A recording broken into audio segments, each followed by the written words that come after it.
Good evening, Mr. Real. How you doing? I'm doing great, RFM. How are you? Couldn't be better. Could not Awesome. be better. Excellent. Um, that daylight savings time, you used to that yet? Yes, I think I'm used to it. It doesn't take me too long. Yeah. It used to make me get to church an hour late, and that was hell. Not having the full 3 hours of church, only having to go to 2. Yeah, it was, they saw the inspiration in that and changed it themselves not too long after, huh? Yes. So do you have that down there in your neck of the woods? We have daylight savings time. I know some states abstain, Yeah. kind of like other things that the states battle over for whatever reason. Some states don't switch the 1 hour. Yeah. Don't- Well, anyway, my understanding is Ben Franklin invented it. Yeah. That's I the don't guy know. who Is got that struck true? by that's the guy who got struck by lightning flying a kite, right? I don't think he got struck by lightning. He might have flown a kite with a key attached, though, in a storm. I think Yeah. that might be true. Yeah. And George Washington cut down that cherry tree. Well, that's the tree that Franklin fell over in the storm when he was flying the kite. Yes. He said, "Damn you, George." Yeah. What's going on in your world? Well, I want you to know there is something going on in my world. And if that is your question that's asked to elicit that story from me, I'm happy to oblige. Yep. Yeah. I do. Okay. I do. So here's what's going on in my world. Oh. By the way, I didn't send this to you. Oh, I did some time ago. Remember that deck of slides that I have for Mormonism After Dark in Google Slides? Okay. Can you access that? Because I added something to it Yeah. Google's. earlier today. We're not quite there yet, but this is a story. It has to do with my conversion to the church, and it had to do with a certain episode that happened shortly thereafter. I'm still 18 years old. I'm not going to tell the story here because I told it back in 2019 on a Radio Free Mormon podcast. Okay. I think it's episode number 79, and that's what should be coming up. And I put in the timestamp so that should be the part that will play once we get to there. Good. Well, I'm going to show you what I've got. So I don't think this is what we're talking about. So share screen. All right. So we have this one, which is called Mormonism After Dark, which has your The very first one. I moved it up to number 1 with a bullet, I think. Do I have to send you new ones if I change? Anyway, I don't know. Yeah, I don't know that. Never mind. But if you can go to 79, though, it's at some point when I'm rambling, just over at the old website, radiofreemormon.org. That'll be fine. It's only in audio. I had not gone to video and would not still for some time after this. But anyway, it involves this guy who was my best friend in high school, and his first name is Bruce. And I've talked to him about him a little bit before, and I've never given his last name, and I certainly want to respect his privacy.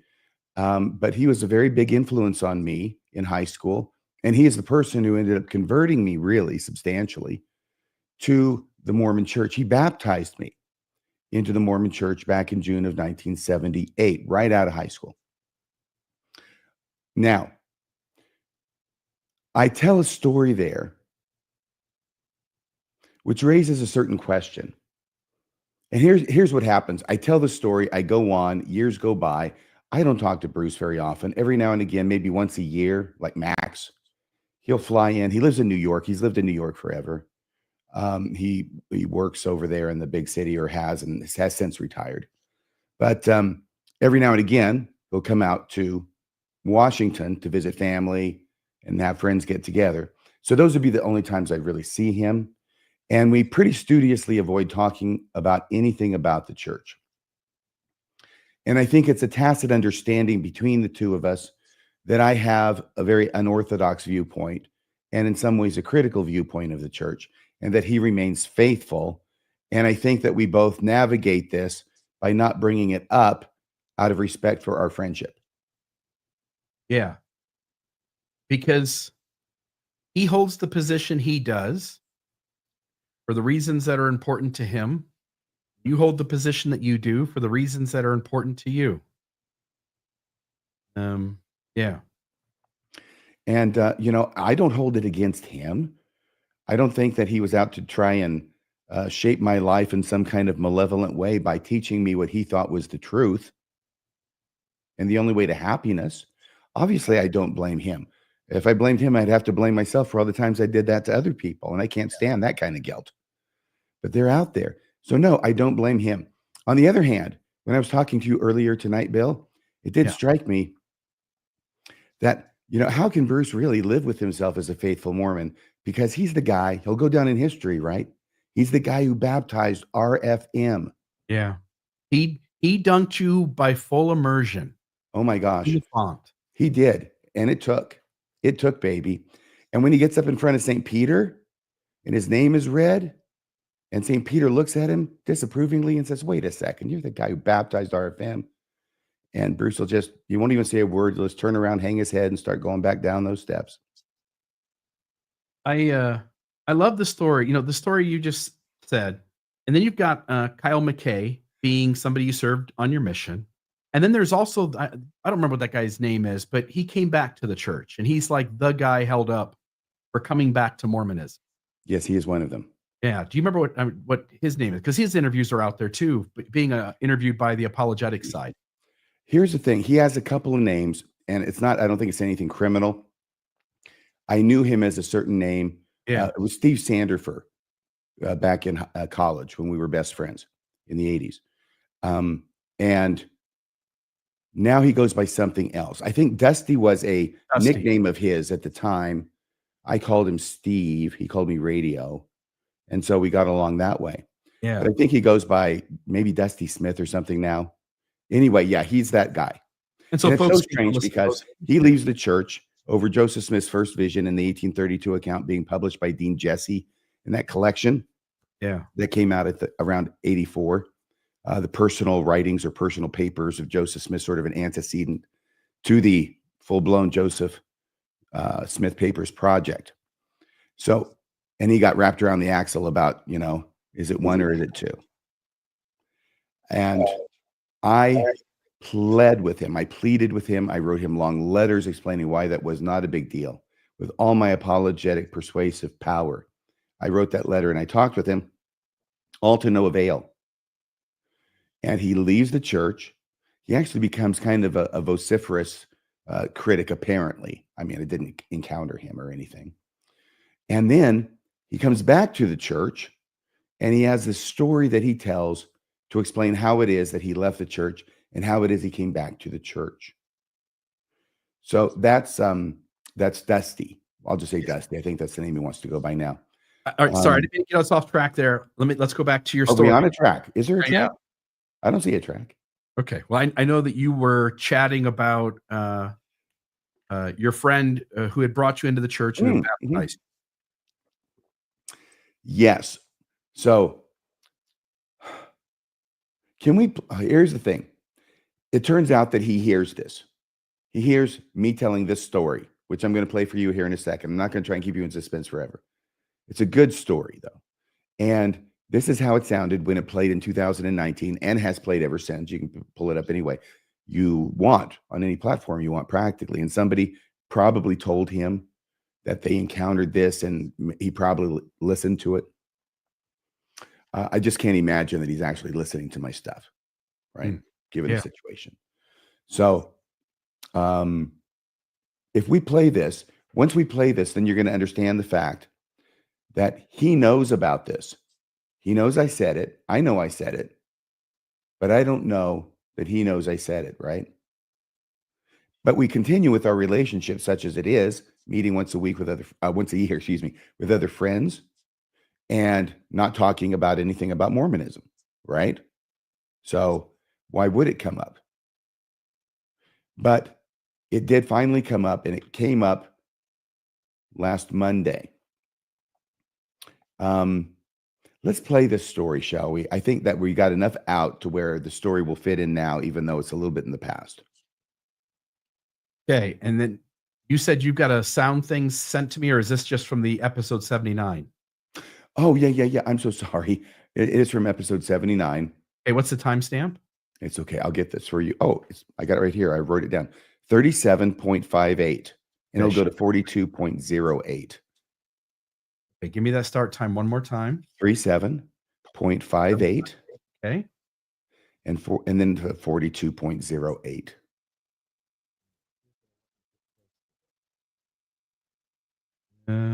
That's a tiny little slide. He tried to talk to me about the 3 degrees of glory. Let me put it on YouTube. This is going to be easier for me. Okay. So what ends up happening is about the story now. There's this secret sort of that's between us that he knows I said this, and he's not happy that I said it. Okay. Or that I brought him into the story, even though he was obviously a very important part of the story, and I didn't use his last name in order to not say who it was. But this is what has been eating at Bruce for however long it has been. And it's been at least since for a year and a half, because in October, I think it was, of 2023, that was the last reunion we were at together. And I was there with Wendy, and Bruce is there. And Bruce doesn't talk to me about it, but he does talk to Wendy about it. And then Wendy talks to me about it later, and she says, "Do you know about this?" And I said, "Sort of. I think I talked about it at some point. I can't remember exactly what it was I said, because he thought I was being very dismissive of our friendship and like accusing him of not being a friend." And I went back and I listened to it. And this is the part we're going to play. And I was glad that even though it's 2019, I'm still very careful with my words. And I did not want to say anything that was too much without caveating it, which I do several times throughout. So I think this stands as a very fair and accurate and fair to me, fair to Bruce, narration of this incident that happened shortly after I was baptized. Was simply to make fun. Now, I'm not going to go through the entire story of all the things that happened that ended up with me getting baptized into the church. I will save that for another day. But ultimately, after repeated exposure over the course of 4 years to Mormonism and things Mormon and people who were Mormon, I ended up joining the church. In fact, it was Bruce who baptized me in June of 1978. And about a month after I was baptized is the story now that I'm prepared to tell you. With this background, I think it will help you better understand why it is that this story affected me so profoundly. The entire ward had gone out camping overnight on a Friday night in celebration of Pioneer Day. So it must have been at the end of July of 1978. All these people from the ward, we end up going out to some sort of campsite. We camp out, we spend the night, and the following morning, Saturday morning, there's a group of young men, my age, standing around in the field where all the cars are parked. The sun is out. It's getting warm. I'm there. I'm new, but now I'm part of the in crowd. I'm part of the club. I am a member of the LDS Church. And there are about 10 to 15 young men standing around. Bruce is at the center of this group. I'm off just a little bit to the side listening, though not really involved in the discussion itself. And what Bruce is talking to these other young men about are other friends that we have who are in the group, in the gang. They're not present because they're non-members. And he's talking about them by name and talking about what steps they need to take to expose these non-member friends of Bruce's and friends of mine, people I know, to the LDS Church with the specific goal of leading them along the path to getting them baptized. Now, I'm only 18 years old at the time. I'm not the brightest bulb in the box, but even so, it hit me with resounding force that Bruce must have been having similar discussions with these other members of the church about me before I got baptized. And I think what it did was that it recast my relationship with Bruce in an entirely different light. No longer was this something where he was just my friend, although he certainly was my friend. I don't mean to say that he wasn't a genuine friend, but it recast it in another light where he's not just my friend, but also he is working me. He is doing everything that he's doing with me with an ulterior motive in mind, which is to get me to join the church. And now that I'm a member of the church, I'm on the inside of this, and I can be privy to these discussions about other non-members of the church. I remember feeling sick to my stomach about this realization. I remember thinking that maybe Bruce's friendship with me was not simply because he liked me as a person, but because he wanted to get me to join his church. And I remember realizing that Bruce, having his friends come over to his house every Friday night, was maybe not completely just a chance to get together with friends on a regular basis, but it was to create a pool of non-members to whom he could introduce the gospel and from whom he could cull new members for his faith. And I was simply one of the herd. I was a number. I was a project. And I have to be honest with you, I don't want to overstate the case, but I felt used. I felt cheapened by this experience. And I remember talking to myself afterward, trying to get myself out of this feeling of being used and cheapened and being a project and just a number by saying to myself, well, really, how is the gospel going to be preached and how are people going to be converted and baptized into the church unless plans are made, unless tactics are used, unless organizations and events are created in order to expose non-members to the church? So after a bit of time, I became accustomed to the idea that this was simply the way things were. And in fact, this is the way things had to be in order to get non-members to join the church, because joining the church was the most important thing. It is only within the LDS church that one can achieve not only salvation, but Thank you very much. Yeah. So that's the situation. And it's one of those things where you haven't heard something, it's recorded that you said, you haven't heard it in a long time, and somebody characterizes it a certain way, very negative, and you go, oh my gosh, was I that bad? I didn't remember being that bad. And sometimes you go and listen to it, and yeah, you were that bad. But other times you go and listen to it, and you go, that wasn't bad. So here's what happens is that this is what Bruce hears and what he's been stewing on. What a year and a half ago at the reunion, he talks about not with me, but with Wendy. And then Wendy talks with me, and then Wendy listens to it. And then I listened to it basically this morning or last night. I thought, yeah, I need to bring this audio up because it's important to the story. Yeah. And she's just going, that's not that big a deal. I mean, you're saying, you're not saying that he's not a friend, right? That's not what you're saying. You're just saying that it introduces this other aspect. Yeah, he feels like you're questioning his sincerity, and all you're doing is sharing that with the context of your Mormon experience combined with how you went out and tried to spread the gospel. Then you have to look back on the situations that are before you doing it and go, "Oh, that's what they might have been doing too." There's nothing malicious or nefarious in that. It's noting your Mormon experience and finding the thing that sort of shifts in your mindset on this side of things. Yeah. So Bruce now texts me. This is out of the blue to me, not to him, obviously, but it was last Monday. It's on my birthday. And it's one of these texts that's so big that the screen can't hold. You have to actually push on it down at the bottom right. There's an arrow, and then it opens up, and now it's walls of text. Never, ever happened before. And now he wants to bring the subject up to me and how it made him feel. And I actually, until I came to my senses about 15 minutes before the show started, I was going to read that to you, taking out, anything particularly problematic or identifying. But then I thought, no, the content of it is private. I kept going back and forth on the issue and thinking, really, this isn't that significant in that nobody knows who he is and all this kind of stuff. Yeah. But then I thought, a text message is a text message. Yeah. Right. Between friends, especially. Yeah. I just wanted to tell you what it's about without quoting it. And that is now he's finally raising the issue. Yeah. I think I have not responded to it. Yeah. And I was talking to somebody, I think it was you, Bill. And I said, I want to bring this issue up on Friday's show. Of course, it's like, I thought, as if crowdsourcing answers to your personal problems is a good idea. And that struck me as a funny line. And then I thought, well, wait a second. How good have I done with my decisions in my life without crowdsourcing them? Not good. And then I thought, if everybody had the opportunity to crowdsource their ideas and took the most popular idea, the one at the top of the bell curve in the center, if Yeah, that's what you took and did, and everybody did that, I think this world would be a better place. it would. The processes would work much more efficiently.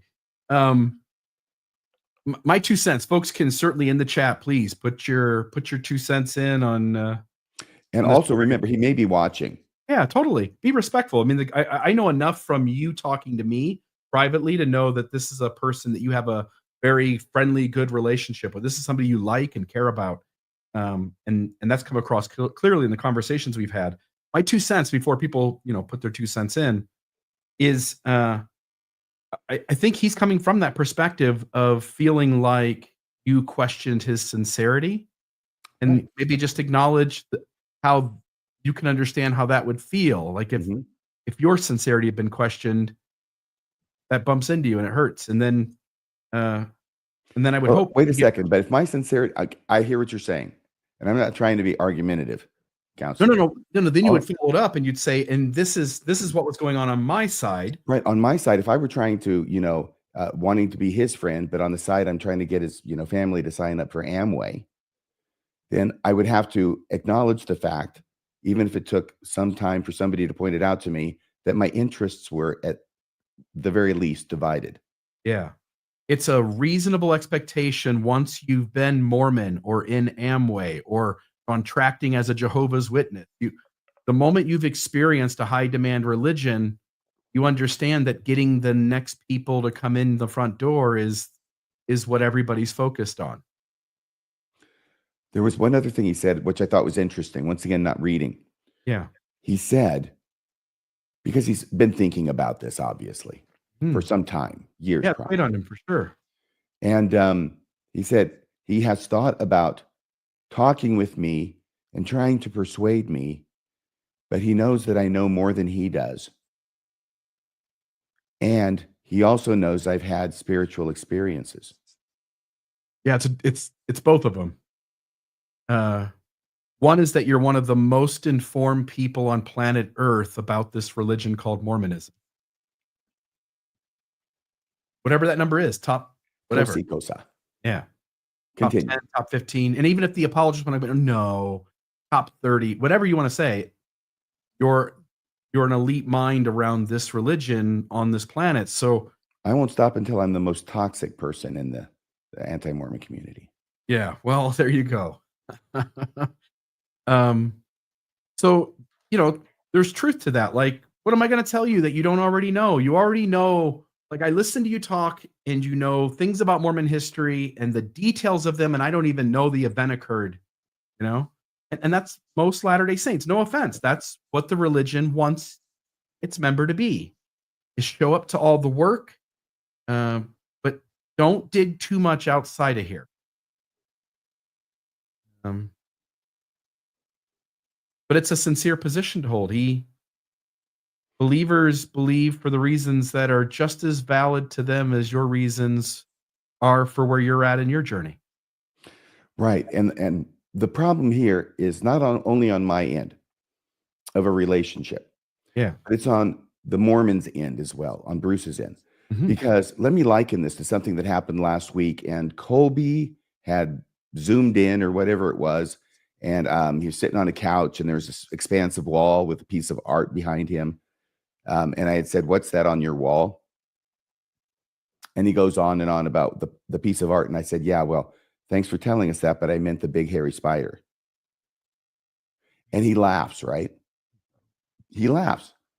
And I go, what's horrible here is that you wouldn't believe me if there had been a big hairy spider. Yeah, because you're always joking. Yes.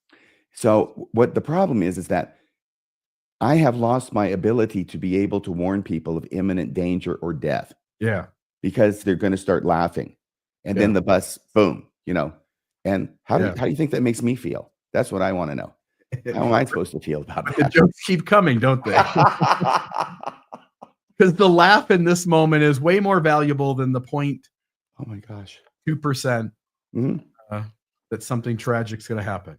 And so the same thing happens when you're a Mormon and you're supposed to be hitting up your friends, all your non-Mormon neighbors, trying to get them to come to a church function, a dance, a meeting, meet with the missionaries, all this stuff. You're supposed to be doing that all the time because the idea is to get them to join the church. And if they join the church, then your cachet goes up. I mean, you feel good about yourself, right? How great the worth of one soul shall be in the kingdom of heaven, right? So, yeah, absolutely. Wonderful. The great feelings that we get. And the first soul is you, RFM. If you do the work, you get there. You get to be the happy soul. Yeah, that's actually, that's what do you call it? An eisegesis in the text with which I don't personally agree. No, but it was every time that was part of the Sunday school lesson. Yes, I remember it. Absolutely. You always had that smart ass person Yes. sitting in the second row. Yeah. But oh Jesus. Fine. Go to hell. There's nothing in there that suggests that. And Go- everything to indicate it's not that. Brother Franks, go to hell. Go to hell. You do this every time. No. Yeah. Interrupt the goddamn lesson. But that's what you're supposed to do as a Mormon. And Bruce was a good Mormon. Yes. He was a faithful Mormon. Yeah. He created this group that met on Friday nights. Yeah. And it's not so popular during the school year. His friendship was genuine, and you weren't questioning that. You were sharing with the audience a common shared experience to relate with the people who tune in to listen to you, which is from day one. We are the only thing this thing cares about is us paying our tithing and us passing along the virus in some way, shape, or form to our children or to the guy who lives across the street. And that becomes our focus. And even when our motives are good and sincere, anybody who's been in a religion like that gets the safe space to go, man, it sure looks a lot like missionary work, doesn't it? Yeah. My hope is that on the off chance, the extreme off chance that Bruce watches this, that he'll check out the live chat as well and be able to see what other people have to say so that they can, hopefully he'd be able to understand that I'm not a voice crying in the wilderness. No, you're just relating to the audience because you recognized the kind of thoughts our head thinks when we've experienced this common thing. And to conclude the thought. Yeah. Yes, I'm going to conclude this thought. Damn it.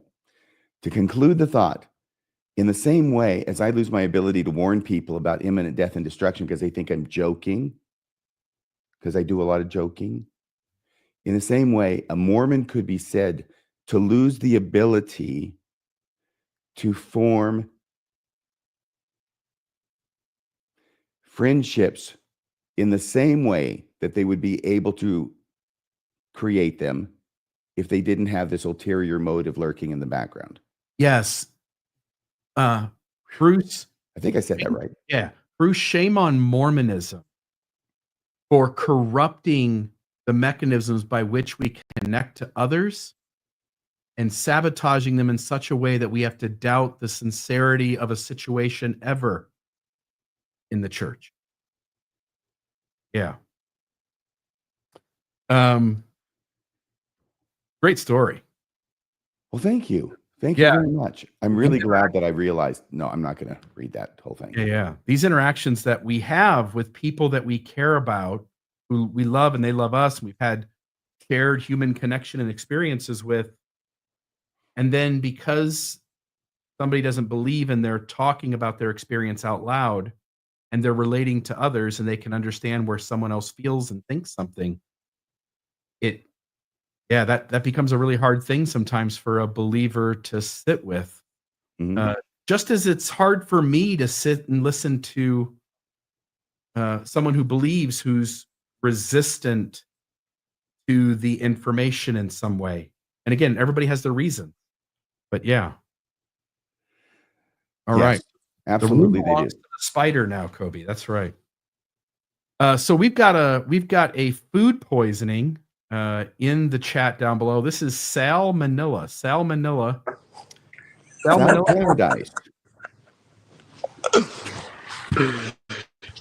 Are you there, Sal?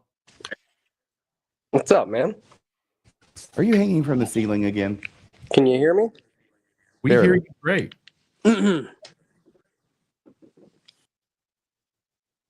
Anything else, salmonella? Is that? Yeah. Your internet quality is not that great, my friend. Great hair, though. I like the hair. Sorry. No. It's just the internet Yeah, quality. the iPhone 14. See, Yeah. Bill's the one who means it when he compliments a person. What do you? What's on your mind tonight? Well, on X, I've been following that culture guy. I can't remember. He's Yeah, just friends with cult. you guys. Yeah, anything else? It's a copyright infringement. There Just you go. leave it at culture. What do you Only think of Colch? We stopped short there. He's awesome. We always agree on stuff, and he put this question forth, like If folks are saying stand think it still, was- Sal. Yeah, I'm about to hurl. Yeah, yeah. Can you just stay still? Okay, let's try this again. I wanted to take you on the Guess merry-go-round. what I don't go on when the county fair is in town? Anything. Yeah. So he put forth this question, like, what are the unwritten rules of the LDS Church? Right. And I put that it was slap a smile on your face. And it's almost like a toxic niceness type of thing. What do you guys think about that? Just always putting that happy face on. Yeah. I think Ira Levin was describing Mormons among other people in his book, Stepford Wives, wasn't it? Stepford Wives. It's Great. completely fake. Hmm. It's completely fake. And the thing that drives it is that Mormons are actually human beings, right? But the thing that drives it is the belief that every Mormon has that they're the only ones who are miserable and putting on a mask. Hmm. And they all believe it. Yeah. And that's what drives the prescription sales in Utah through the roof. The manuals, every manual in every class was designed to have everyone share their happy side. And nobody was asked to talk about the real shit going on back at home or at work. Those were not the stories that were to be told in church. By the way, is this your happy face? Yeah, you're seeing it. All right, Give good. an example of something unwritten. By the way, I told Colch, I was in the live chat because he's putting them up on the screen. I'm saying, don't write them. You can't write the unwritten rules. Anyway, Right. so now they're no longer the unwritten rules. But did you have any of those rules that you thought of, that you thought was the most strange or that you've experienced yourself? That's the one that comes to mind, though. Is the Stepford wife thing really emanates with me because my sister is totally that. She is like full on, like her ability to make friends with people always has that ulterior motive you guys were just talking about. It's like, oh, I remember a missionary. I'm gonna get him. Yeah. So The one that comes to mind. Go ahead, please. No. You finish your thought. So I kind of just tried to avoid my family a lot. Like we had a huge Mormon family, and I'd just be like, oh, I can't stand the fakeness. But anyway, back to you. Yeah. The one that I think I'm gonna let you go here, and we'll talk here off the air from this particular caller. I never know what to call the in studio visit, but thank you very much, Sal Manila. Get back onto the kitchen counter where you belong. The unwritten rules, right? You know, there's the unwritten order of things. Packer gave us a few extras that we didn't get anywhere else along the way. Those were great. But there is an unwritten rule, which is if anybody above you does anything wrong, your job is to pretend they got it right or help them cover their ass. Yeah. That's also another unwritten rule in Mormonism. And we get close to it when we say we discuss something in a room, and whatever the bishop decides, whatever the stake president decides, if it's the primary president meeting, it's when the primary president, she presides in that meeting, not with priesthood, but with being the leader of her group. And not the priesthood's real anyway. Right? So, but you've got this down. We say whoever makes the decision that we go with it. We leave the room as if all of us think the way that the person who is more seniority thinks, which is, when you think about it, is a thought-stopping technique. It keeps us from ever taking the conversation to, no, you're wrong. Here's the game that Mormons play. They used to play it. I mean, 70s, 80s, until I outgrew it. But tell me if they still play it out there, okay? Here's the game. There is a doctrinal statement said by a general authority. Then there's another doctrinal statement, a contradictory even doctrinal statement said by a different general authority. And then this entire game and process goes on, whereby we weight different values to try and determine which of these is the most reliable and therefore the true doctrine. Well, he's an apostle. Well, he wasn't an apostle when he wrote it, but he wasn't a prophet either. Okay. And this was more recent. Yeah, but he wasn't an apostle. He's a 70, but he's more recent. So recency counts, elevation counts in the church. And just it's an amazing thing. Is that still going on in the church? And then in the instances, and there are some folks, in the instances where the thing said was said by the top guy, and you can bet your ass that the top guy is told or understands that his job is to say less than he did than when he was before this. Once they get into the seat of a prophet, they almost always are more innocuous than they were when they were a member of the 12. Right. And then they hit the chute. He was just talking as a man. And Joseph Smith said, prophet's not always acting as a prophet. And in the rare instances where that person oversteps his bounds and says the thing that will be proven wrong later, then doctrines become disavowed theories and revelations get ellipses so that we can make them fit whatever happens in the future. I like that. Very good. Yeah. I wanted to talk for a moment. You've got an episode coming out tomorrow night. By the way, folks, phone lines are open, 662-667-6667. Please, we'd love to hear from you. Really enjoy what you guys add to the show, both coming in studio or the phone calls. And so if you want to just shoot the shit, call the phone number. And then also I'll put into the chat, and it's also pinned, by the way. So you go in the live chat at the very top, it's pinned. You can see that the number and the URL address are there. You've got an episode coming out tomorrow, 6 p.m., 7 p.m. 6 p.m. your time. Yeah. It's a joint effort with me and Colby Reddish, which means long. But it goes by like the wind. Here's what it is. Are you looking for something? You're looking to pull it I'm up on looking for the screen. thumbnail so I can show it to Oh, yeah, the folks. great I'll thumbnail. have it in a I love moment. the thumbnail. Have it there. Just Well, here's the thing. Our friend Jacob Hansen was on the show with this apparently very famous YouTube influencer, atheist fellow named Alex O'Connor.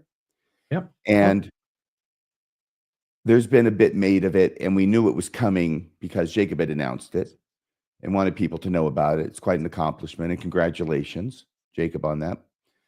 But he goes on there, and this episode of the interview drops last Monday, March 10th, I believe. So I know I'm not going to be able to get to it. I got the newscast on Monday. We got Mormonism Live on Wednesday. We got this now, right on Friday, Mormonism After Dark. So I get together with Colby, and he was kind enough to give me some of his time. And we worked it out to where we recorded it yesterday morning. The thing I'm trying to get at is this, is that I know that Jacob Hansen knows a lot about Mormonism. I also know that he's talking to a famous guy, Alex O'Connor, who doesn't know a lot about Mormonism and is not a Mormon, and he's going to be in front of thousands, maybe hundreds of thousands of people, ultimately, who watch this very popular platform. So I know going into it that Jacob is going to be deceptive in his representation of Mormonism. And look, this is not mind reading. All right. There needs no ghost, my Lord, come from the grave to tell us this. This is what we do as Mormons. This is what we're trained to do as Mormons, is we always put the best side of the church forward. If there's information that doesn't make the church look good, we don't mention it. And we spin it just as best we can, because we believe in the Mormon church that we're supposed to tell the truth. But we also believe in the Mormon church that we're supposed to sell the church. We're supposed to do missionary work, get people to join the church. That means making the church look good. So now we have commandments that can become competing commandments in certain situations. The first commandment is tell the truth. Second is make the church look good. When they come into contact, the proper resolution is to lie for the church to make it look good, to deceive, to omit, to slant, all to make the church look better. So all I'm saying is I knew that this was what Jacob would be doing, because of course he's going to be doing that. So before I even watched the show, I got a hold of Colby. We set it up and I said, here's what I want to do, because I want to have a unique look at it, right?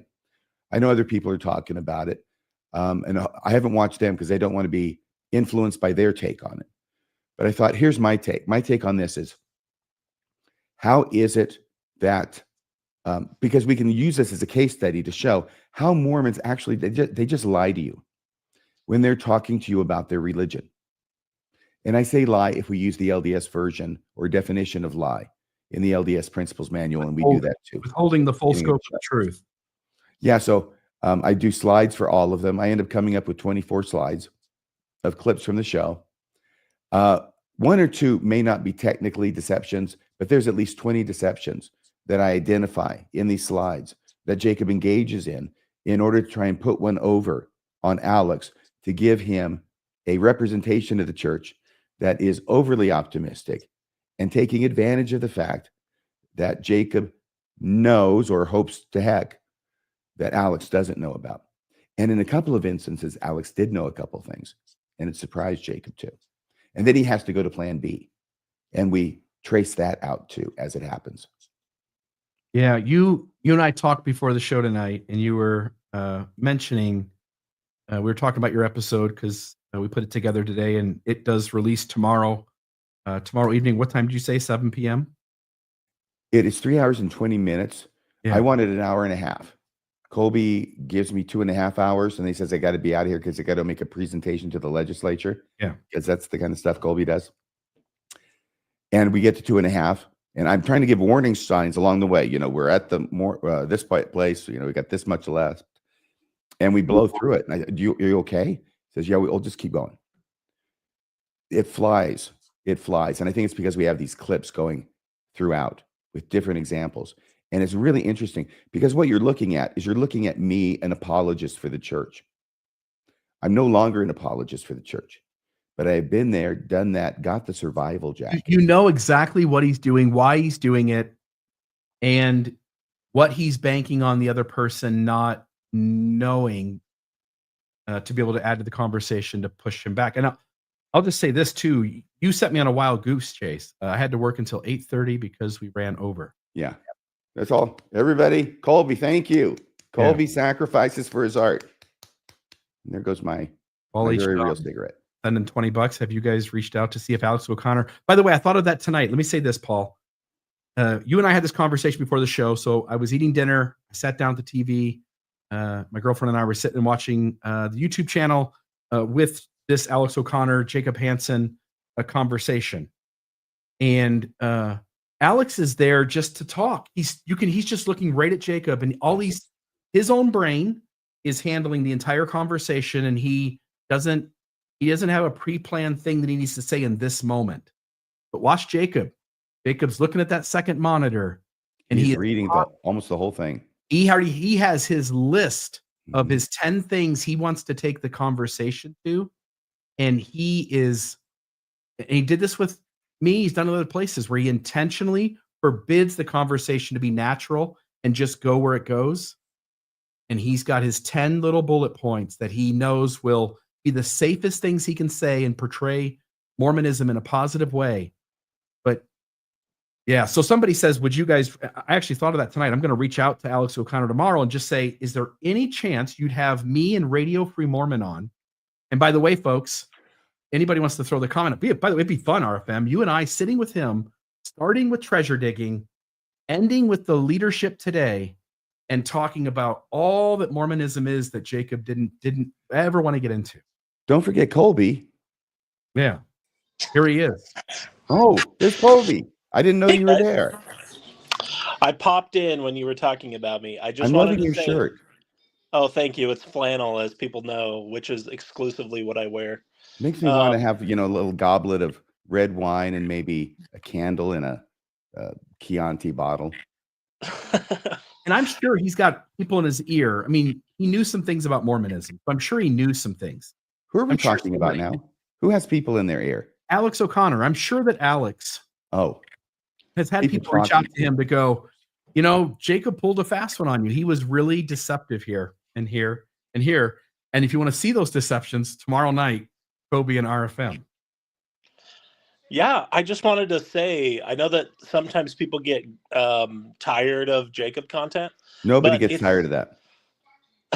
but it's like you said, RFM, it's such a perfect microcosm of the way that being in this belief system causes you right off the bat to lie, and then you give the right answer sometimes, but your immediate instinct is to present the church and the history as better than it is. And I really just wanted to say I really appreciated the chance to do another episode with you on this stuff. When I say I had to work till 8:30, I mean, as you said, the episode flew by. So it was my pleasure. I'm not complaining about that. It was a lot of fun to go through point by point and look at all this stuff. And I think just to pitch people to watch the episode, there's some interesting stuff on the Book of Abraham in there. Jacob really needs to steer clear of the Book of Abraham because he has no idea what he's talking about. He was when he heading talks into that about it. mountainside and trying desperately to pull up at the end. Yeah. If only someone had told him when he made his first really egregious error to go read Dan Vogel's book on the Book of Abraham, so he at least knew the criticisms he was responding to. Oh wait, someone did that, but he can't pay attention. Another thing I didn't bring up specifically, but let's talk about it now really quickly. It seems so often when you get into these difficult issues for Mormonism, like the Book of Abraham and the Abraham Egyptian materials, right? Mm-hmm. That the tendency is for the apologist not to clarify, but to complicate and to confuse Mm-hmm. in hopes that you will get lost in the detail, which actually worked for him. It works for a lot of us early, doesn't it? But it's just that, I mean, it worked for him, and we know it worked for him because Alex O'Connor took the unusual step of just saying it. Yeah, well, look, this is obviously very complicated, and I don't know all that I'd have to know, so we'll just sort of bracket this whole discussion because I know I can't trust you. He didn't say that, but he thought it. I know you thought that. Alex, He said and you're something right. like, "I don't know the documents well enough," which is the nice, polite British way of saying, "I don't know how to call your bullshit, but I'm smelling it." Just here, RFM, tell me if I'm right. Jacob behaving the way he does in this interview and in other places that he's been, Jacob is the reason why you had those thoughts about Bruce after the fact. Not again, Bruce, not that Bruce did anything, but you recognize sort of how we think about things. You question people's motives and their sincerity because you see Mormons doing the Jacob Hansen thing, which is being yes. absurd, representing sort of a perspective that's not real. Right. Can And we I- mentioned a number of places where he's not representing the church. In fact, he's representing a position that's diametrically opposed Yeah, this to the isn't position of the fault. church. Jacob Hansen's fault. Yeah, Jacob Hansen does that. Yeah. And he does it in order to not make the church look better, which has with it the implicit recognition on Jacob's part that telling the truth about the church will not make it look as good as telling the opposite of the truth about the church. Yeah.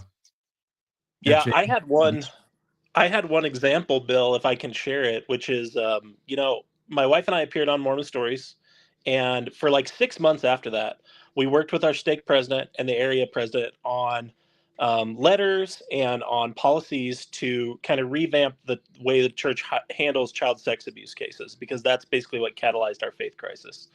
And I'll say this for the stake president, like, he did a really shitty job of being a leader in the church before we went on Mormon Stories, but he honestly did a very good job after we went on Mormon Stories of ministering to our family and being there and, coming to our home, meeting with us, understanding our concerns. But the day that the Arizona Bisbee case hit the Associated Press, I decided I just had enough and texted him that, we wanted to resign, my wife and I and our oldest son. He had been baptized the year before. And even though this man had been in our home, he's known me for like 2 decades because I live in the same town I grew up in. I still am very active in our community. And even though he had been to our house over and over and over again over those 6 months, the minute I sent him that text message, just asking about the process, we received our resignation confirmation letters in the mail, and he has never once spoken to me in the 2 years since. So to RFM's point, or RFM's story about feeling that confusion, or feeling like, was I manipulated? Like, of course I feel that way. It makes all the "we love you so much, we care so much about you" feel completely hollow when people just leave you. Like, I didn't send him a nasty text or say anything mean and nasty about the church, or say don't contact me. So you do run into those moments as an ex-Mormon where you're just very confused, and the community that people like to talk about so much being the wonderful fruits of the church feels completely hollow and empty. There are people all the time in Mormonism doing the kinds of things that Jacob does in this conversation around a whole host of things that you can't help but wonder which ones are sincere and which ones aren't. It's nobody's fault. People are just being people. It's Mormonism's fault. It's theological. It's doctrinal. It's scriptural. It's the things leaders say. Pathological. Yeah. It's even to your point that it's scriptural, Bill. It's literally in Doctrine and Covenants 19 that Jesus Christ lies to people about the consequences of their actions to entice them to repent. Like, that's the whole revelation supposedly given to Martin Harris to get him to finance the Book of Mormon. And it talks about exaggerating the punishment as everlasting punishment. It's not really without end. It's just my punishment because that's my name. Like, that is building into the theology that you can lie to people for their own benefit. And that's why we see it so recurrently in Mormonism. We all sense milk before meat is deceptive. Like, when we send missionaries out and we go, we're not going to tell them the certain things. We're only going to tell them the things we've been told to tell them.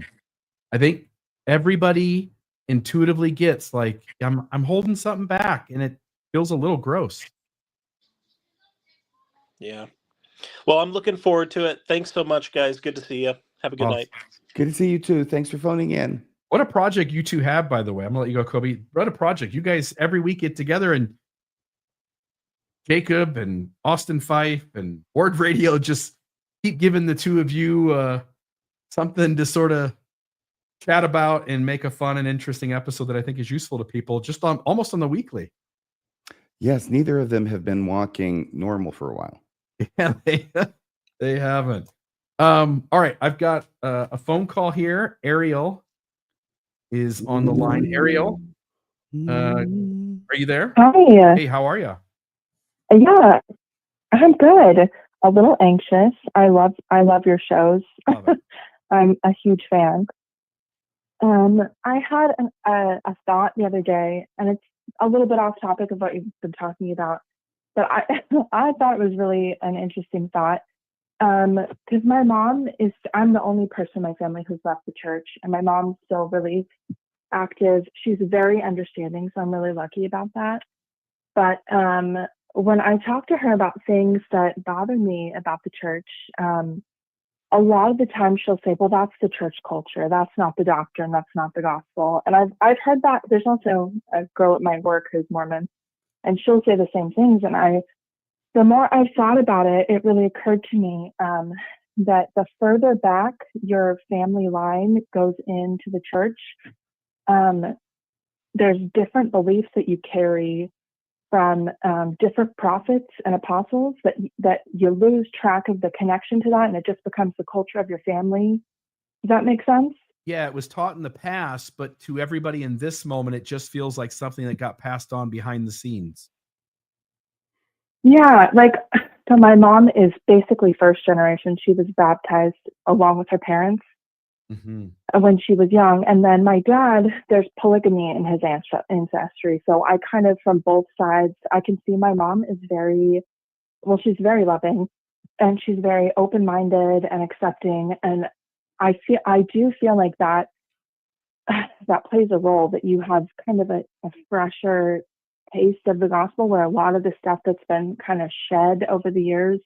I mean, not like she's definitely been through some of it that I have problems with, because she's in her 60s now. So she went to the temple when they had penalties and all that stuff. But my dad, he had beliefs like he wouldn't invest any of his retirement because he believed investing was gambling and things like that.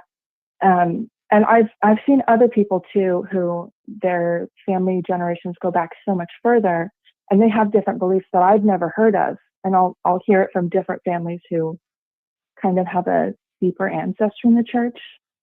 Mhm. And I just thought that was so interesting because other people that it doesn't become their family culture and they don't see the tie back where like your daddy or grandpa or your grandma is going, well, this prophet said this and that's why we do it. To other people who don't have that familial tie back, when the church whitewashes it away, it's easy to look at that and go, well, that's a cultural thing that people just blew out of proportion and kind of made up and whatever, Yeah. Okay. So going back to the beginning where you're talking with that Yeah. family member who's just talking, I think it was your mom, just talking about, oh, well, the things that you don't like about Yeah. the church, that's just cultural. And what you're finding out is actually, Yeah. no, it's not cultural. This was actually just taught at different times by different generations of church presidents. That's true. Yeah. I mean, that's what like clicked for me. I feel like that's really true. Does that ring true to both of you, either of you?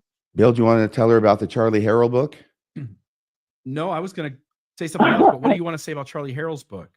Well, Charlie This is Harrell everything's changed. has identified basically every doctrine of the Every- church and Every shown how they have all changed over Every- time since the church's Charlie creation. Harrell? Charlie Harrell, This Is My Doctrine. That's the name of the book. This is my doctrine. It's quoting from Have them something read Doctrine that. and Covenants. That would clearly articulate that we have over 200 years changed everything. This made me think about. Okay, I gotta look that up.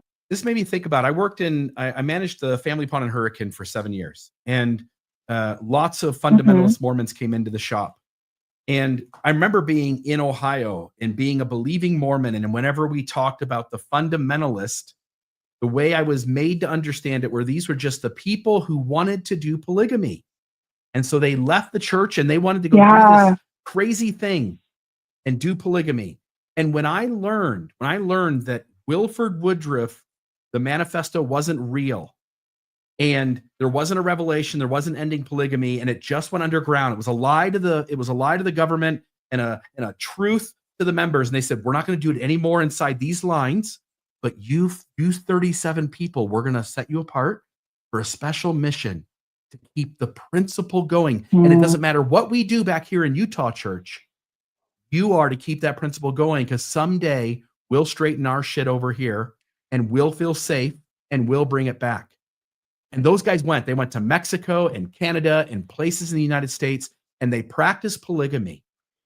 And when the church said decades later, on second thought, we actually decided that we think it's best at this point with how well we're doing, and we've gotten a little bit of acceptance in general mainstream, just a tiny bit. We kind of like it here. We don't want to go back to being messed up, weird, and in trouble with the law.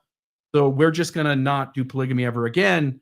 And then those people went, whoa. You said to go there, and you said to do this thing. And you said that if we did this and kept the principle, and this has been hard, it's not been easy, especially for the women. And you made this thing happen, and now you don't want to do it anymore. But you told us not to listen if you ever said not to do it anymore. Like we're the ones that have to keep it going. And then you now know. You have to know when they're kidding. And suddenly the prophets have the same problem that I have when I'm warning Colby about the spider on his wall.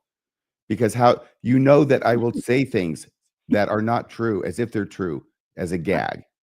And the prophets have shown that they will say things that are not true for a reason. So how are we supposed to know in the future what they're saying that's true versus what they're saying that is not true?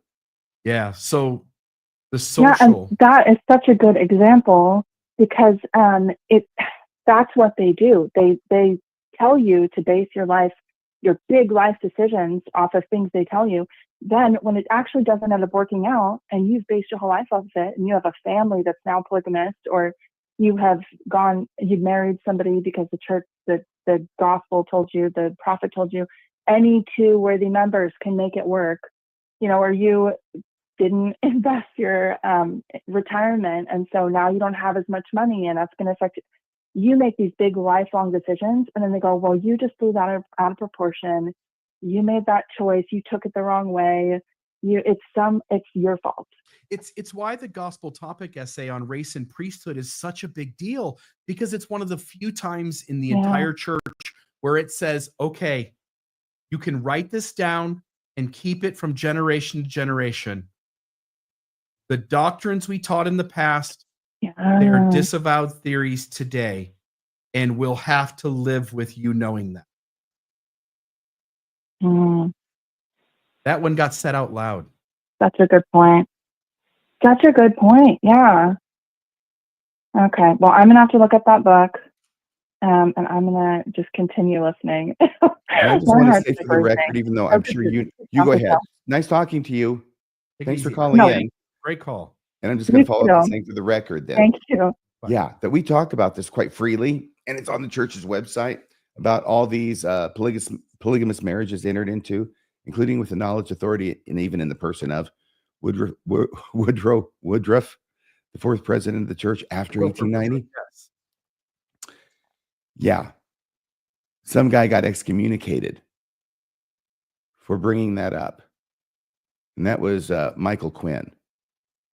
And he brought it up and got published on it and got excommunicated for it, because that's how much the church did not want the membership to know the truth about that. Michael was a truth teller and he was a believer. He would have stayed. He would have stayed in the closet.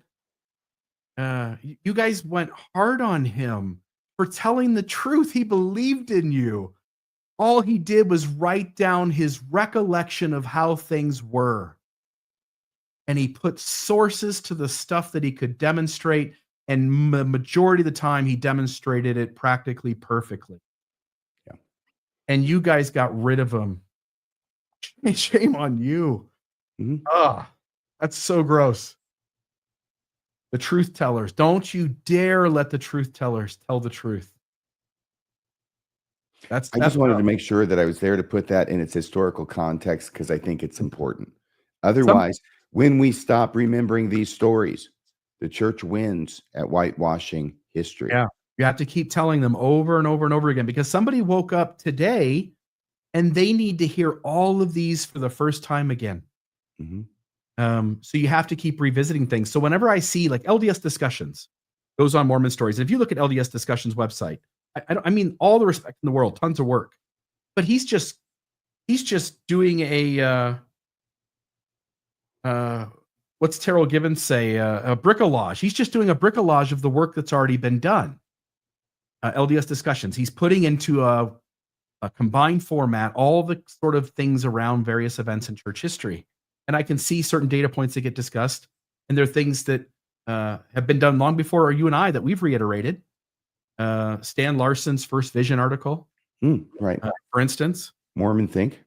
John DeLynne's interviews with Terrell Givens or Richard Bushman, the things that they say. Mormon expressions. Yeah, but Mormon discussions. Yeah, but we're all sort of just rehashing things, so there's no offense there. But that's what LDS Discussions is. It put it all into one place and said, here is all the scholarship and data points on that side of things. And if you consider it, it really is overwhelming. Anyway. All right. Keenan has been waiting the longest. Keenan, are you there? Keenan? Hello, Keenan. I can't hear you. I don't know if you got sound on. Like a scene from Fargo. I don't want to see a wood chipper. If I see the wood chipper, I'm kicking you from the studio.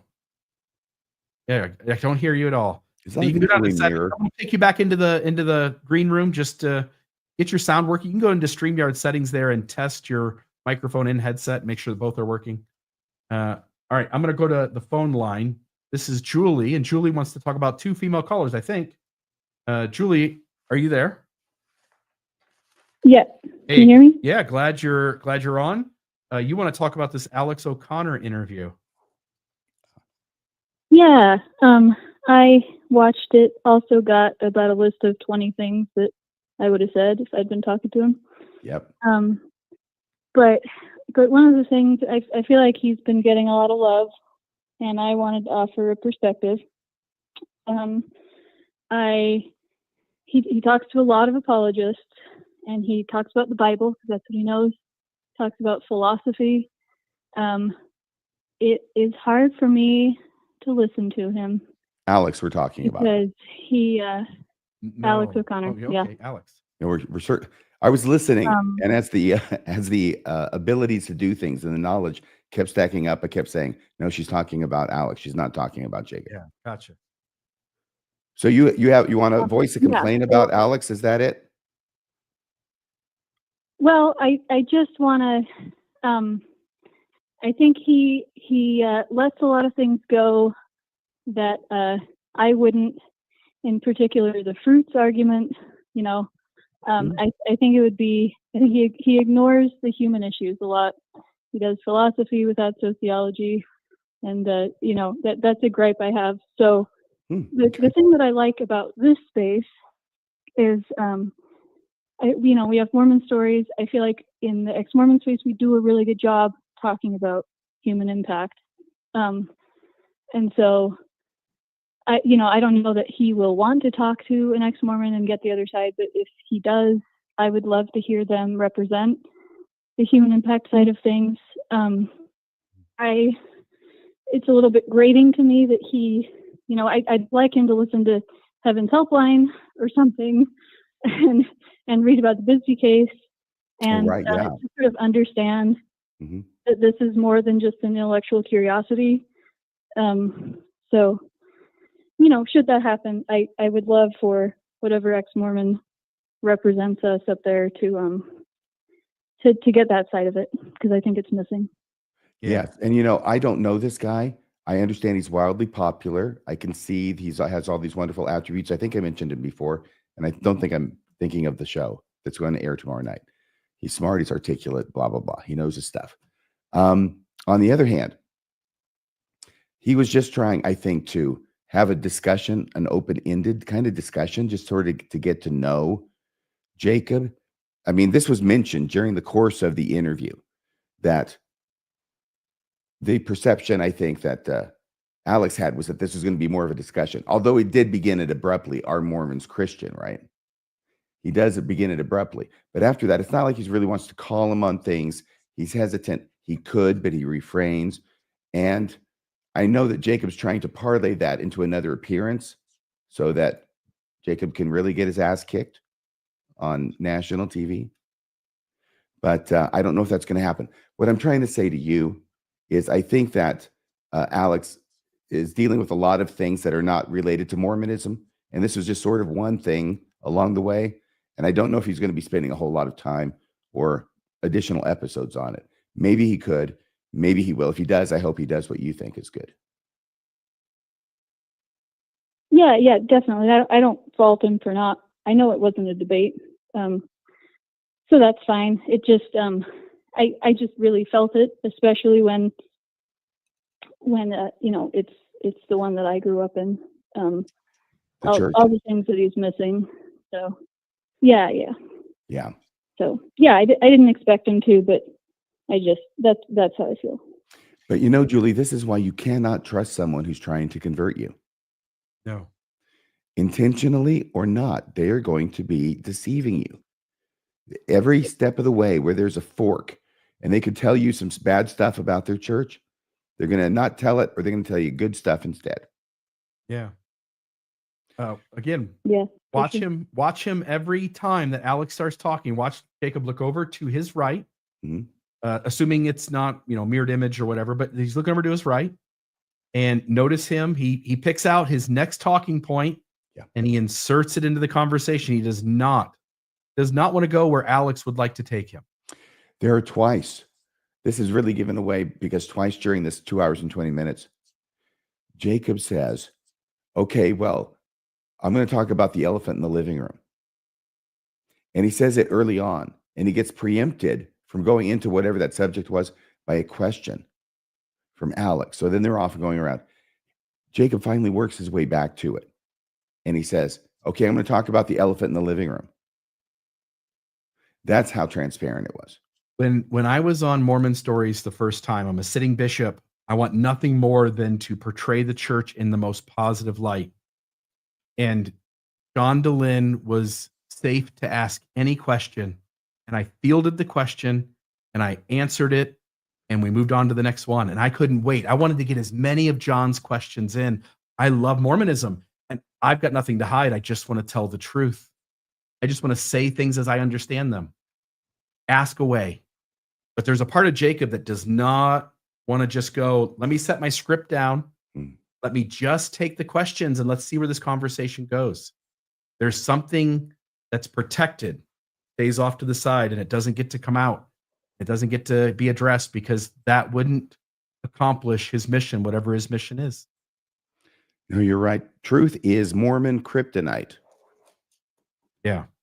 I loved the questions because there was never a moment where I'm like, I'm just going to flat out deceive people and make the church look good in spite of what is the truth. But did you go through that phase? I went through a phase of offering apologetics. Okay. But only so long as part of me believed in them too. Mm-hmm. I guess I believe longer than you. And I didn't play games where if someone raised their hand and they said, let me ask this about the book of Abraham. I didn't go to my talking point and change the subject. I said, here's my answer. Church is messy, but here's the best answer I've got. A lot of this doesn't seem to add up. What are your questions? What do you want to know about that? What do you want to ask further? Well, yeah, and you have an actual recorded diary of your entire faith transition, as it turned out to be. Yeah, on Mormon discussions. Yeah, he's not operating the same way. You too, by the way. I mean, your Sunday school class you had, somebody could have asked anything, and you were just eager to give information and to help people see the gospel from a deeper point of view. You wouldn't have been afraid of any question asked to you. No, because what's really important, and at some point I got there after recognizing, boy, it'd be great to have that attribute. The attribute I'm talking about is being able to look at my religious beliefs objectively, looking at my own religious beliefs objectively and not subjectively, because looking at my beliefs subjectively made me scared to talk about it with other people. Because if they reject my religious beliefs, which is quite likely when you're trying to introduce somebody to Mormonism, I'm just saying, when they reject your religious beliefs because you identify yourself with them, they're rejecting you. Yeah. And that is painful. And this is why people tend to not want to share the gospel with their neighbors or their friends or invite the missionaries over, because it's painful, it's awkward, but you're supposed to do it anyway. And this is part of that dissonance that goes on as a member of the church. Now, was I going anywhere with this, Bill? Do you recall? No, but I enjoyed where it went. I enjoyed us bouncing ideas off each other and taking Ariel's call. Thank you again, Ariel. Keenan, I'm gonna put you back on. You've got me do. Go ahead, my friend. Great. Yeah, I mean, I also encountered the Alex O'Connor debate by chance because I have followed his stuff for a long time. So I don't keep track of what Jacob Hansen is doing at all, and would not want to. But suddenly he appeared in my stream of content, and I was surprised to see that. I think as you were talking about potentially proposing to Alex that you would come on his show, I think there's a unique angle that he would be particularly interested in. And it's that one thing I've come to understand about him is that he loves Christianity as a subject of study, on contemplation and debate. He loves it. And he did get a degree in religious philosophy or theology at Oxford, and knows Christianity is as good as any of us, probably better than most. And it has occurred to me from watching some of his content, another YouTuber that talks a lot about deconstruction Christianity, who's not Mormon, but came out of evangelical tradition, that Mormonism is a uniquely exact mirror of the formation of early Christianity. It's scary, isn't it? Yeah, and I think there's things that he doesn't quite know about Mormonism, but through that lens would find really fascinating, because when you hold the two up to each other, I was making a short list, and there's really uncanny things. And a lot of times people compare Mormonism to Scientology in how modern it is and how transparent its founding is. Obviously, Scientology much more so. But Scientology is a strange invention, almost out of nothing, if anything, out of like some weird self-help trends from the 70s. But Christianity grew out of Judaism, and it drafted off of that momentum in the same way that Mormonism did off of mainstream Christianity.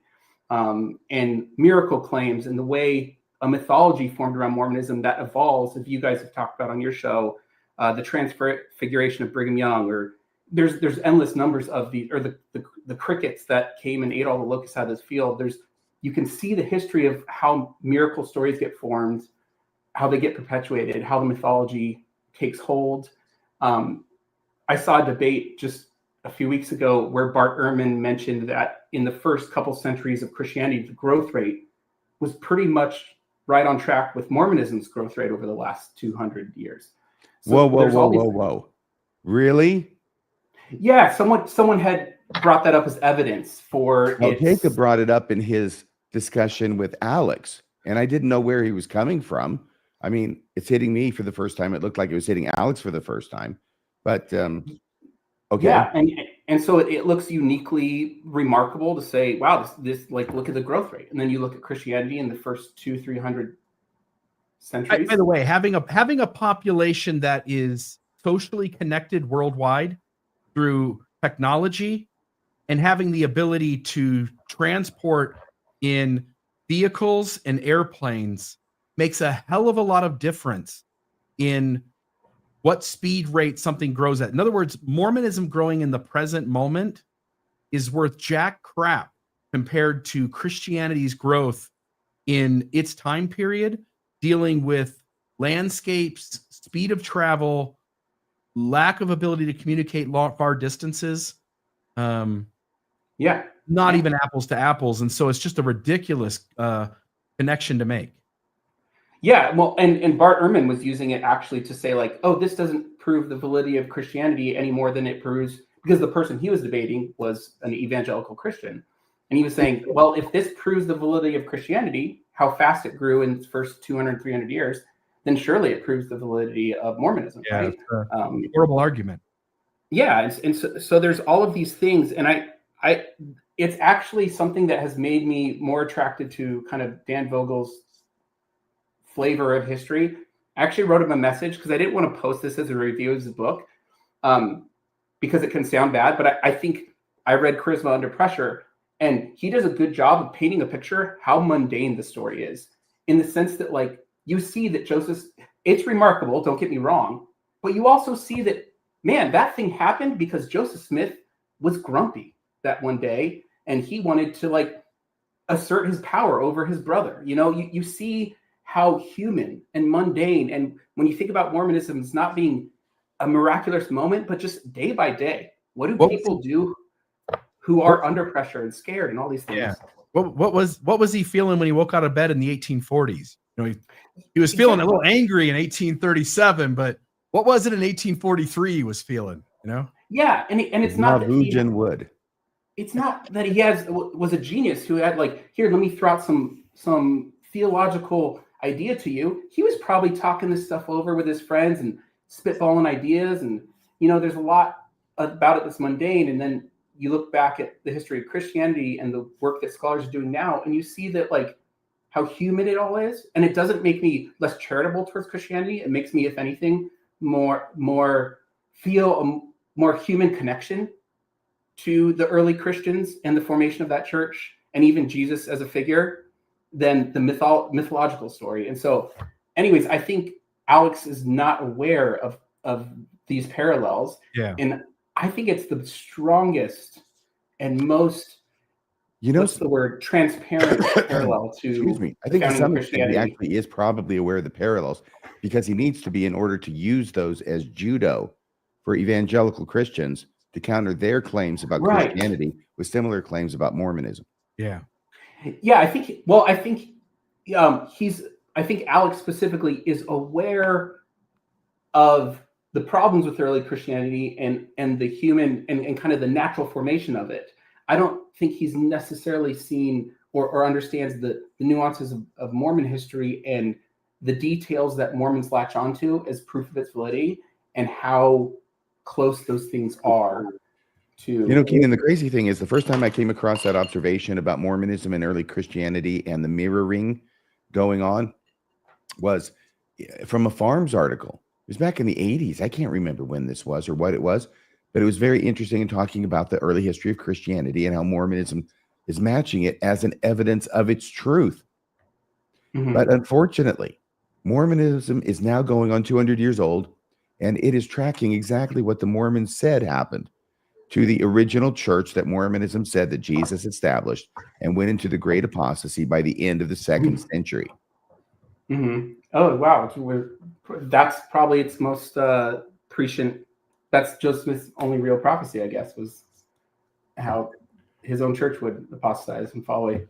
It's something Frankensteinian about it.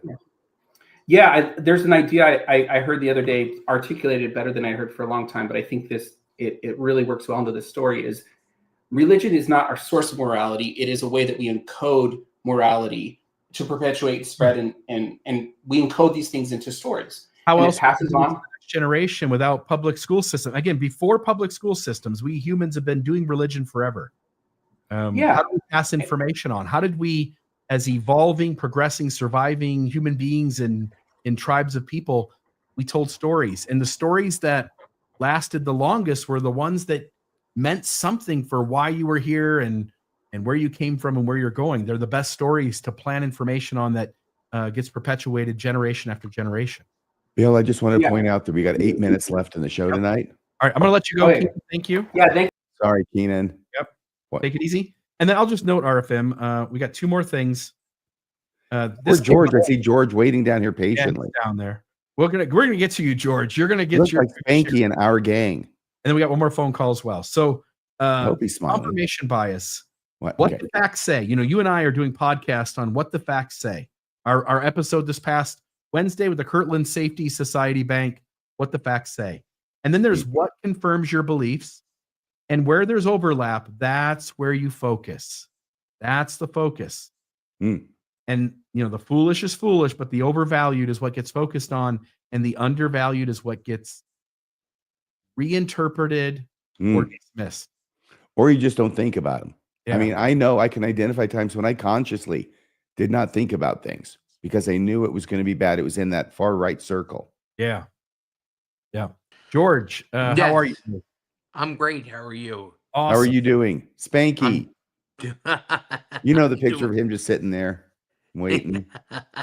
So I'm a Freemason, and I have noticed a lot of the things that you guys do as Freemasons, and I'm wondering, like, who sees that and who can go back to it and say, you know, that's a Freemasonry ritual versus a Mormon ritual. George, all I want to say is if we have violated some kind of blood oath, take Bill first. Hey. It was his idea. He thought of it. You're wondering where we got this?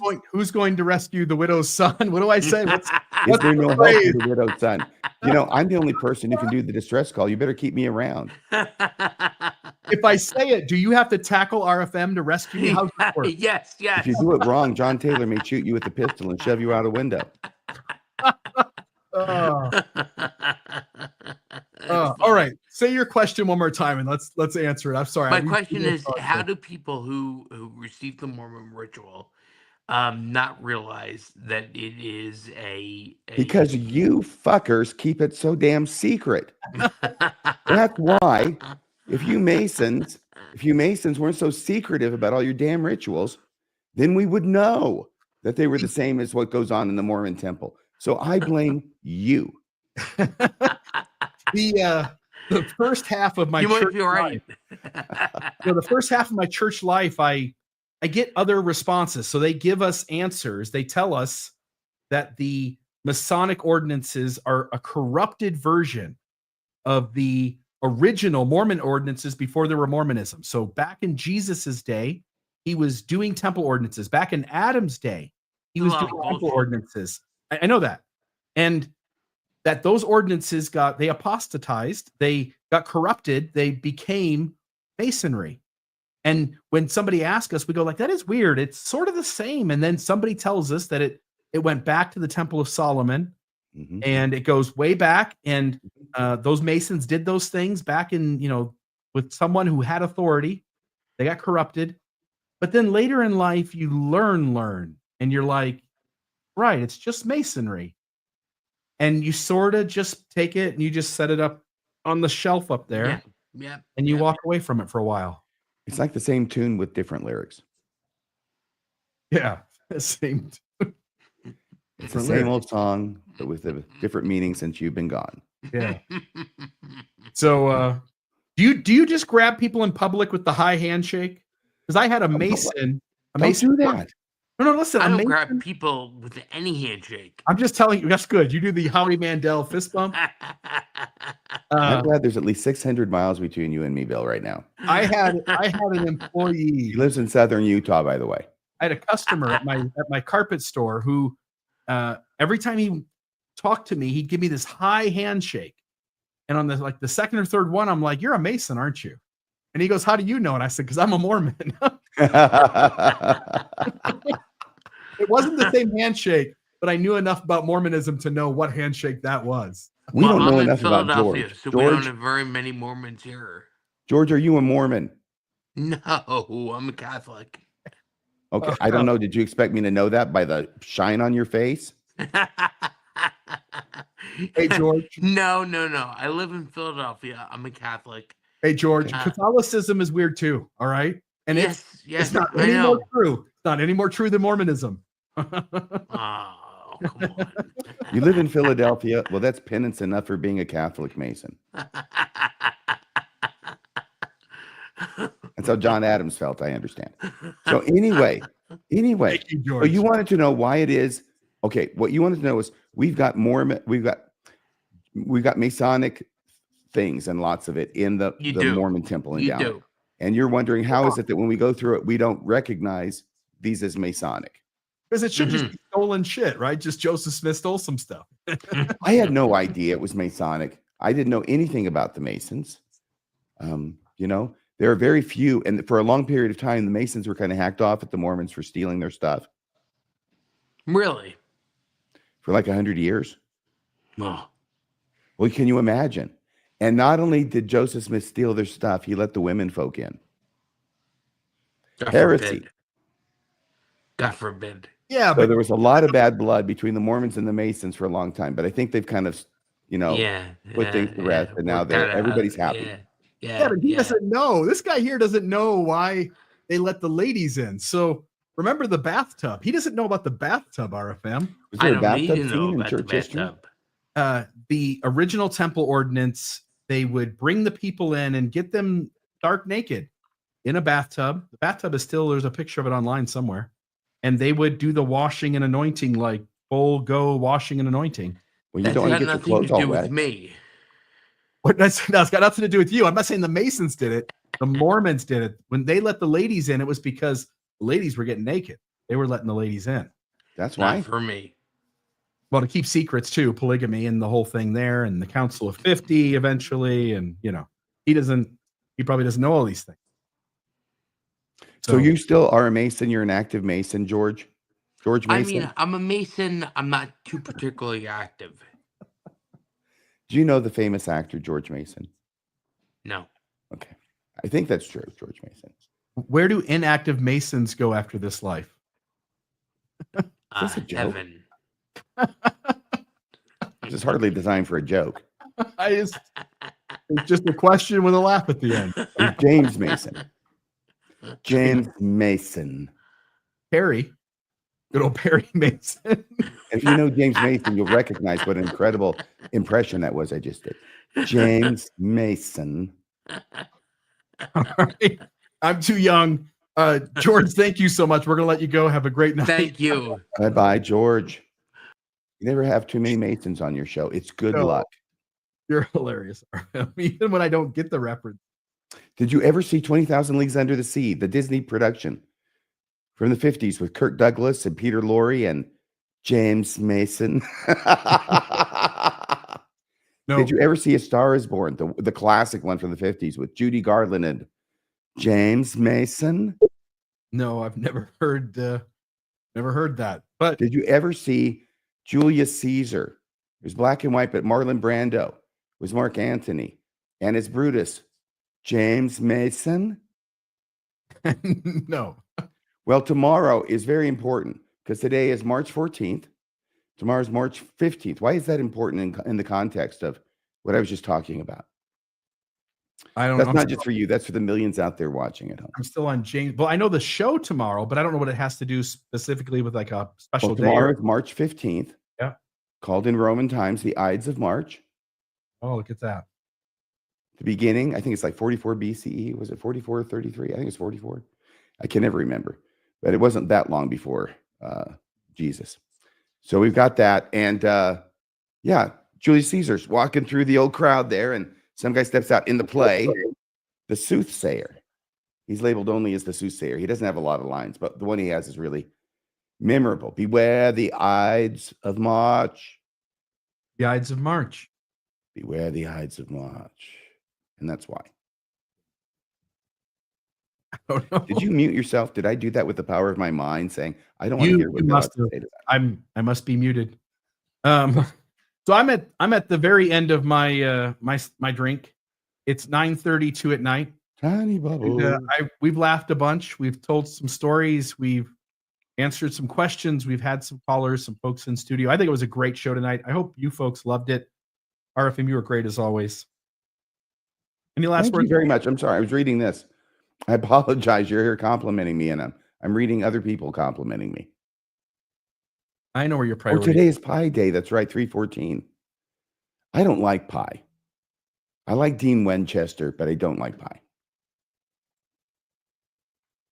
He says, make George. Yeah, Gene Winchester, which is what's the actor's name? Gene Winchester is Supernatural. Jason Eccles? Is Yeah. it Eccles or Eccles? Eccles, but it's not Jason. I thought it was Jason. It's not. Maybe it's James Mason. Not. I'm going to look it up here real quick. I know we're going just a touch long, and it sort of is strange, but If this were Saturday Night Live, we'd be doing the James Mason bit 10 years from now. yeah, Jensen Ackles. Jensen. Yeah. Yeah. So there you go. Big fan. Love that guy. But I don't like pie. His character in Supernatural loves pie. Check out RFM's episode tomorrow. Yes, it's going to be so much fun. That 3 hours and 20 minutes is just going to fly by. Be the fastest 3 hours and 20 minutes of your life. And you've always said this, that being an active, faithful, loyal Mormon, that Mormonism makes liars of us all. Yes. And in this instance, it makes liars of us all about 24 times. Well, the thing is, it's such an outrageous proposition when you just put it like that. Of course, I'm riffing on the Shakespeare thing from Hamlet's soliloquy, blah, blah, blah. But as a proposition, it sounds outrageous because it's so generalized and all-encompassing. I'm convinced it's true that Mormonism does make liars of us all of us Mormons. It makes liars of us, and it makes liars of us for the religion, for the church. And this is why I thought this is going to be a great example to examine the truthfulness or the accuracy of this theory. And I think it passes with flying colors. Awesome. Folks, please go into the synopsis there in YouTube where you're at. Click the donate button. Go to the website, for donor box that has that donation there for Mormonism After Dark. If it's something that you can't do that there, you can always go to mormonismlive.org. Click the donate button there. $5 or $10 a month helps us to continue doing this. We'll just put this show on. I think the folks that attend this are having a good time. Please like and subscribe. Please let us know your thoughts in the comments. We really do keep an eye on those and try to respond when questions or comments are made. And we just deeply appreciate the folks who have been through a similar experience, and also the 30% of you who have never been Mormon. It's quite fascinating for you to join the conversations, just like George did tonight. So please join us Monday for the newscast, Wednesday for Mormonism Live. Do you have any thoughts on what's going to happen this Wednesday, RFM? On Mormonism Live, we're going to have a great show with two fun guests, a new book, and a lot of insights into how it is that churches, Mormonism included, go about making money. Awesome. And until then, we'll see you next Friday, too, for Mormonism After Dark. Until then, folks, have a great night. RFM and I wish you all the best.